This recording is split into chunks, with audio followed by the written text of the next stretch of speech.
Kodangal project వాళ్ళకి ఇస్తావు, వాళ్ళకును ఇంకొక ఆయన ఎవరు మంత్రి పొంగులేటి శ్రీనివాసరెడ్డి గారికి ఇస్తావు, ఇద్దరు కలిపి 4,000 కోట్ల వరకు కొడంగల్ లిఫ్ట్ ఇరిగేషన్. ఇంకో దిక్కేమో ఇవాళ మళ్ళీ 7,400 కోట్ల వరకు మళ్ళీ అదే సంస్థకి ఎవరైతే సుంకిశాల కూలిపోవడానికి కారకులో వారికే ఇస్తున్నారు. మరి కేంద్ర ప్రభుత్వానికి లేని మొహమాటం మీకెందుకున్నది? కేంద్ర ప్రభుత్వం బార్ చేసింది వాళ్ళని, ఎన్హెచ్లో మీరు పాల్గొనవద్దు అని చెప్పి వాళ్ళని బ్లాక్ చేసింది. మీరెందుకు చేస్తలేరు? ఇది క్రిమినల్ కుట్ర కాదా?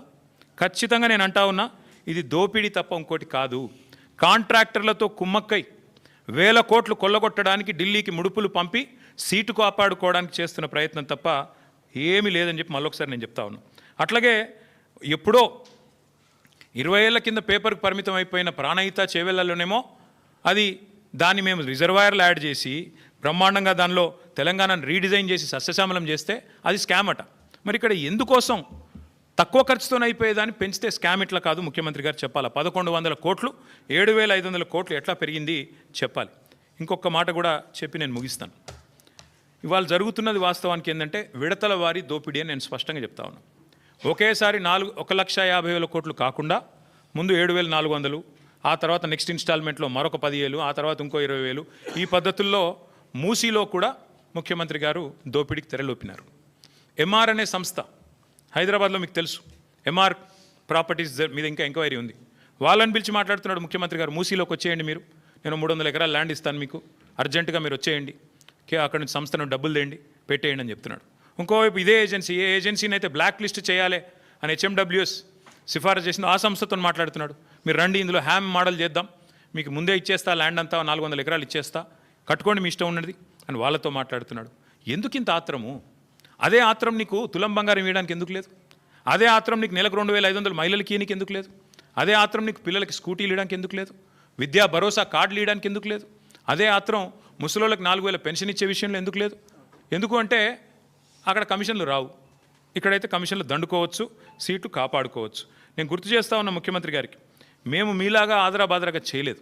మేము 16,000 కోట్ల రూపాయలతో ఆనాడు సుధీర్ రెడ్డి గారు మన మూసీ చైర్మన్గా ఉన్నాడు, ఓవరాల్గా 16,000 కోట్లతో కంప్లీట్ డిపిఆర్ తయారు చేసినాం. అందులోనే 3,866 కోట్ల రూపాయలతో 37 ఎస్టీపీల నిర్మాణం పూర్తి చేసింది బీఆర్ఎస్ ప్రభుత్వం.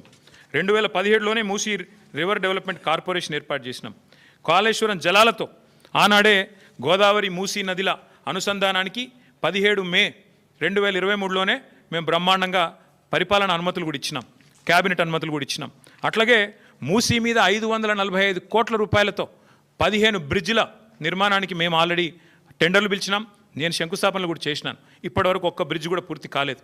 మీరు రిబ్బన్లు కట్ చేస్తూ తిరగొచ్చు, ఇవ్వాలి మేము కట్టిన ఇంటర్చేంజ్కి రిబ్బన్ కట్ చేయొచ్చు, ఫలక్నుమా ఆరోబి మీరు కట్ చేయొచ్చు, అట్లాగే మేము కట్టిన రిజర్వాయర్లకి ఇవాళ మీరు పోయి డైలాగులు కొట్టొచ్చు, మేము తెచ్చిన పరిశ్రమకు నిన్నగాక మొన్న పాలమూరులో పోయి 4 సినిమా డైలాగులు కొట్టొచ్చు. కానీ వాస్తవాలుగానే ఉంటాయి.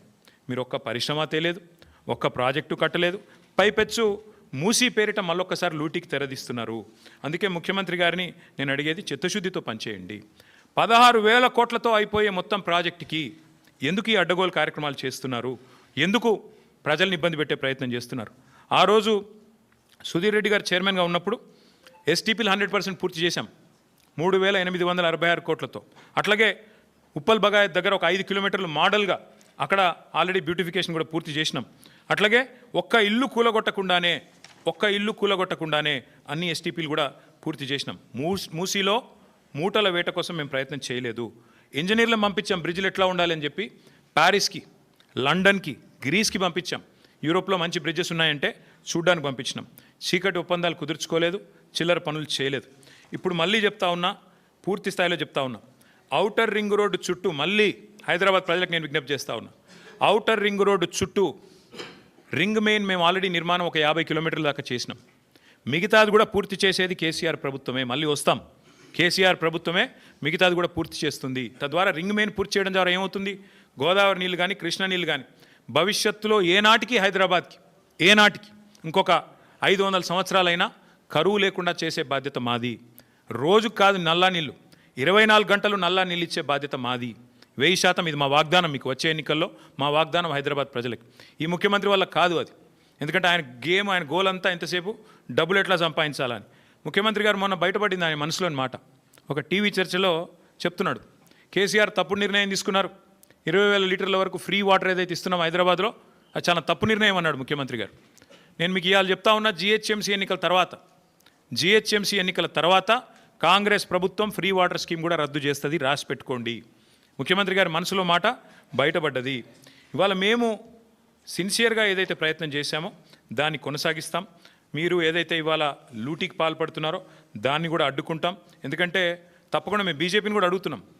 మేము అడిగినాము భారతీయ జనతా పార్టీ వాళ్ళని, ఇన్ని స్కాములు జరుగుతుంటే మీరు ఎందుకు మాట్లాడతలేరు అని అడిగినాం. మీరే చెప్తారు ఆర్ఆర్ ట్యాక్స్ అని, మీరే చెప్తారు ఇంట్లో దోపిడీ అందులో దోపిడీ అని, మరి ఎందుకు విచారణకు ఆదేశిస్తలేరని అడిగినాం. ఇక కారణాలు వాళ్ళే చెప్పాలి. ఒకటి మాత్రం పక్కా, ఇదివరకు ఎట్లయితే హైదరాబాద్ దాహార్తి తీర్చినామో మరి గోదావరి నీళ్ళని తీసుకొచ్చి భవిష్యత్తులో కూడా మళ్ళీ హైదరాబాద్కి న్యాయం చేసేది, రింగ్ మెయిన్ ప్రాజెక్టు పూర్తి చేసేది, అల్టిమేట్గా మూసీ ప్రాజెక్టు కూడా పూర్తి చేసేది కేసీఆర్ ప్రభుత్వమే. కానీ ఈరోజు జరుగుతున్న దోపిడీ విషయంలో, ఈరోజు జరుగుతున్న ఈ క్రిమినల్ కుంభకోణం విషయంలో రాష్ట్ర ప్రజలు కూడా ఆలోచించాలి. కాళేశ్వరాన్ని బద్నాం చేయాలి, అంచనాలు పెంచాలి, బ్లాక్ లిస్ట్ చేయాల్సిన ఏజెన్సీకి కాంట్రాక్ట్లు అప్పచెప్పాలి. ఎవరి కోసం ఇదంతా? రాష్ట్ర ప్రజలు కూడా ఆలోచించాలని చెప్పి కోరుతూ, తప్పకుండా అవసరమైతే మా పార్టీ తరపున న్యాయ పోరాటానికి కూడా వెనుకాడం. ఎందుకంటే మా తెలంగాణ భవన్ ఇదివరకే జనతా గ్యారేజ్గా మారిపోయింది. మూసి మొత్తం బాధితులంతా మా కాడికే వచ్చి మొరబెట్టుకున్నారు. అది ఇప్పటికీ న్యాయ పోరాటం చేస్తూనే ఉన్నాం. భవిష్యత్తులో కూడా ఈ కుంభకోణం మీద కూడా తప్పకుండా మా పార్టీ తరపున న్యాయ పోరాటం చేస్తామని చెప్పి కూడా మీ అందరికి తెలియజేస్తూ, మీ అందరికీ థ్యాంక్ యూ.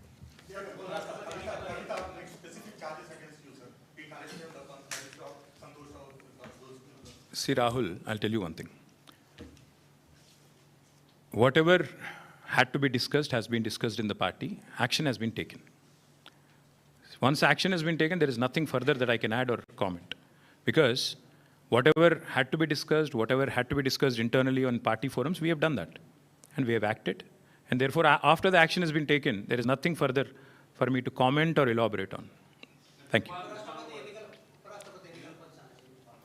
ఎస్, ఇప్పుడు దాదాపు 20-25 రోజుల కింద అనుకుంటాను ఉపరాష్ట్రపతి ఎన్నికల ఘట్టానికి తెరలేసినప్పుడు మేము స్పష్టంగా చెప్పాం, రాష్ట్రంలో 70 లక్షల మంది రైతులు, ఈరోజు మనం ఈ నిమిషం ఇక్కడెక్కడైతే మాట్లాడుతున్నామో, ఈరోజు మనం ఇక్కడున్నాం హైదరాబాద్లో, లక్షల మంది రైతులు ఇవాళ క్యూలలో ఉన్నారు ఎరువుల దుకాణాల ముంగట. రాష్ట్ర వ్యాప్తంగా, ఒక జిల్లా కాదు అన్ని జిల్లాల్లో ఎక్కడికక్కడ కొట్టుకుంటున్నారు, మహిళలు కొట్టుకుంటున్నారు, మహిళా రైతులు. అంత అరాచకమైన పరిస్థితి ఉంది.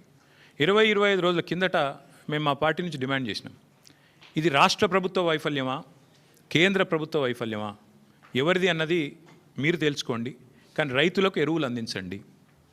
మీరు అందిస్తే తప్పకుండా మీకు మద్దతు ఇచ్చే అంశం పరిశీలిస్తామని చెప్పాం.